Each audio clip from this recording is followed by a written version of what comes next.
안녕하세요. 열정적 취중생활 형디입니다. 부동산을 공부하고 싶은데 무슨 말인지 모르겠다. 용어가 너무 많아서 헷갈린다. 집은 사고 싶은데 무엇부터 공부를 해야 될지 모르겠다 하시면 오늘 잘 오셨습니다. 오늘은 부동산을 공부할 때 가장 많이 나오는 개념 중에 하나인 LTV와 DSR 뭔지 알아보려고 하는데요. 이 용어들은 제가 정말 생초보인 시절에 용어들이 너무 많은데 정리가 하나도 안 됐었어요. 그래서 오늘 영상의 목표는 이 용어의 개념이 뭔지 알고 내가 이제 집을 사게 된다면 어떻게 적용시켜야 되는지 이해를 할 수 있게 하는 게 이 영상의 목표입니다. 불인이 눈높이로 어렵지 않게 이해되도록 핵심만 설명드려 볼 테니까 봐주세요. 우선 집을 사는 방법에는 크게 보통 두 가지 방법이 있습니다.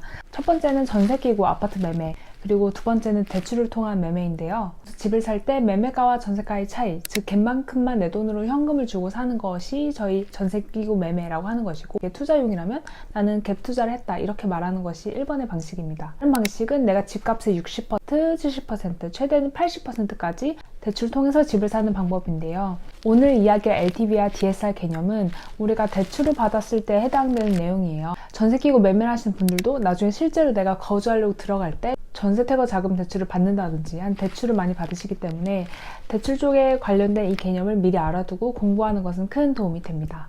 그럼 먼저 LTV부터 개념 알아볼게요. LTV란 쉽게 말해서 집값의 몇 %까지 대출이 나오냐 하는 개념이에요. 내가 만약 사려는 집이 5억이다. 근데 LTV가 최대 70%라면 5억의 70%인 3.5억까지 대출이 나오는 거죠. 그러면은 나머지 1.5억 제 현금이 있으면 5억짜리 집을 살 수 있다고 생각을 할 수 있는 거죠.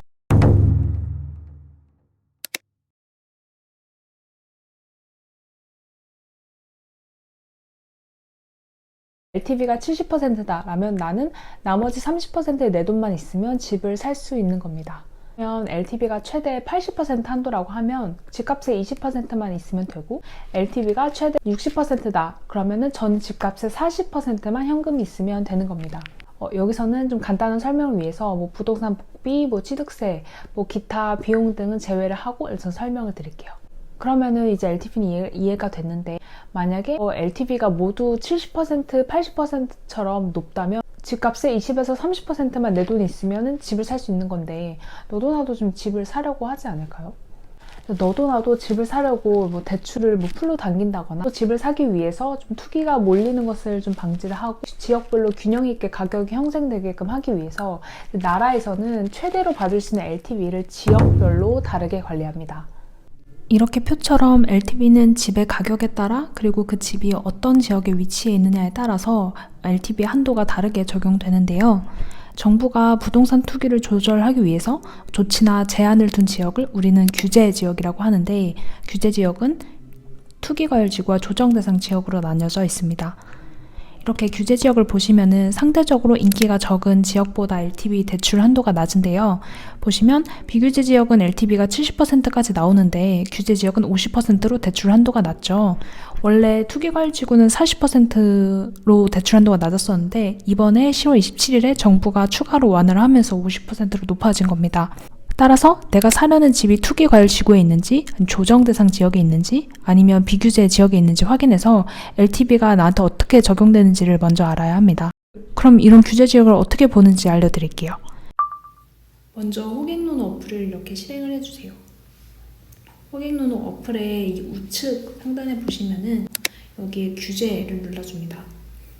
규제를 눌러주면은 이 규제 지역이 이게 색깔로 구분이 되어 있어요.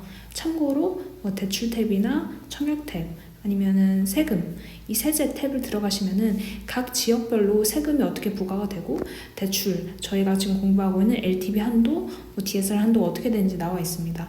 얼마 전에 LTV가 투기 지역도 완화가 됐는데 아직 이 어플에는 좀 적용이 안 돼 있는 것 같네요. 좀 시간이 지나면 적용이 되어 있을 것 같아요. 지금 이렇게 보시면은 저희가 규제 탭을 누르고 난 이후에 이렇게 빨간색과 주황색 이렇게 된 것들이 저희 투기 과열 지구고, 이렇게 노란색으로 되어 있는 것들이 조정 대상 지역인데요. 보통 이렇게 수도권에서 멀어질수록 비규제 지역으로 가고 있습니다. 이렇게 내려가시면 여기 세종시, 여기도 지금 노란색 조정 지역으로 묶여 있는 걸 확인하실 수 있죠. 규제 지역들이 궁금하시면 인터넷에 검색해 보시거나 아니면 이렇게 간편하게 호갱노노 앱으로 이렇게 규제 메뉴를 통해서 보시는 것도 방법입니다. 정리해보면 LTV는 집값 대비 대출이 가능한 비율이고, 그래서 내가 사려는 지역의 LTV가 얼마인지 먼저 조사를 해보고 내가 돈이 얼마나 있어야겠다 맨 먼저 가닥을 잡을 수 있는 거예요.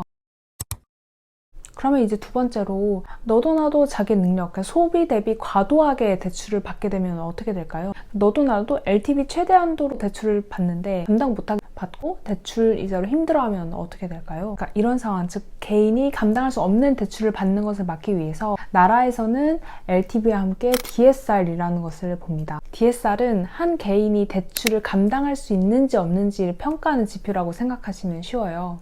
나의 연소득에서 1년 동안 대출로 갚아나갈 원금과 이자가 얼만큼 차지하느냐를 보는 것입니다. 즉 너가 너의 소득 수준에서 적절한 양만큼 대출을 받을 수 있도록 제한을 걸어놓는 거예요. 1년에 내가 가진 모든 대출로 갚아나가는 원금 플러스 이자를 나의 1년 소득으로 나눈 퍼센테이지를 계산합니다. 지금 현재 정부는 DSR 40% 규제를 적용하고 있는데요. 이것은 나가는 대출 원금과 대출 이자가 너의 소득에서 40%를 넘지 못하도록 관리를 하겠다는 거예요.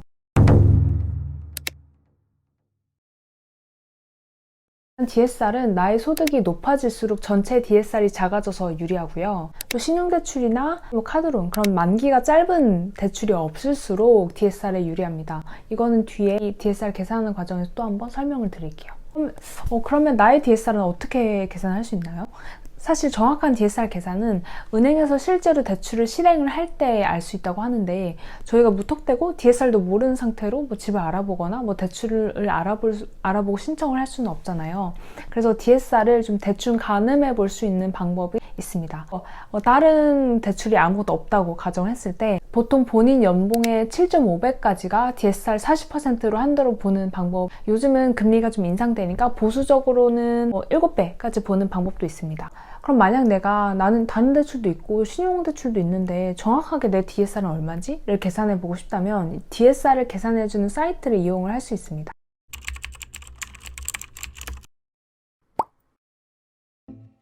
인터넷 창에 부동산 계산기.com 이라고 치고 들어가 볼게요. 여기 사이트에서는 저희가 DSR뿐만이 아니라 각종 세금을 미리 계산을 해볼 수 있는 사이트인데요. 저희는 여기서 이렇게 DSR 메뉴로 한번 들어가 볼게요. 그럼 이렇게 DSR을 계산해 볼 수 있는 화면이 나오는데, 참고로 이 사이트는 어플도 있으니까 필요하신 분들은 어플로 다운받아서 해보셔도 될 것 같아요. 저희는 여기서 연봉이 한 4천만 원인 사람을 예시로 좀 저희가 가정을 하고 한번 계산해 볼게요. 연봉이 4천만 원인 분은 주택담보대출 최대 얼마까지 받을 수 있을까요? 여기서 밑에 주택담보대출을 선택해 주시고 상환 방식은 원리금 균등 분할 상환을 골라주세요. 대출금을 저희가 3억을 받는다고 가정을 해볼게요.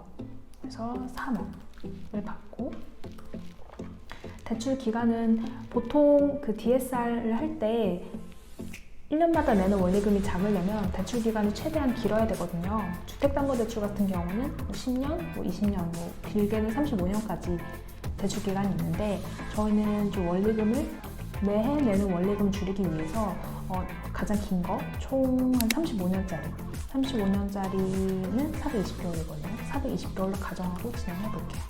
그리고 금리는 보통 은행마다 주택담보대출 금리는 좀 다르겠지만 저희가 4%로 가정을 하고 좀 진행해 볼게요.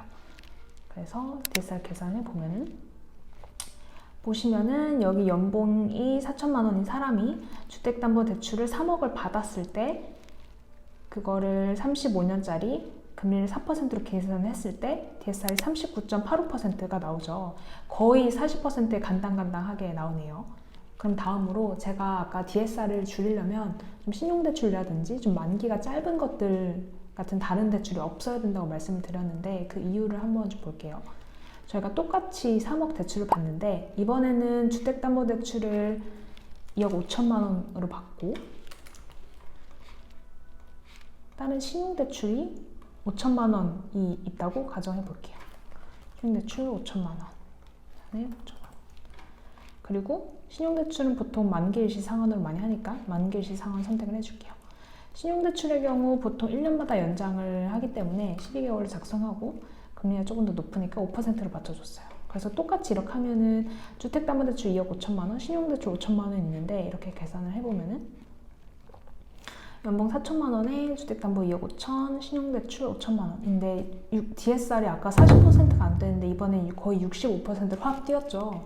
이거 같은 경우는 신용대출이 DSR 계산할 때 보통 만기 기간을 5년으로 잡기 때문인데요.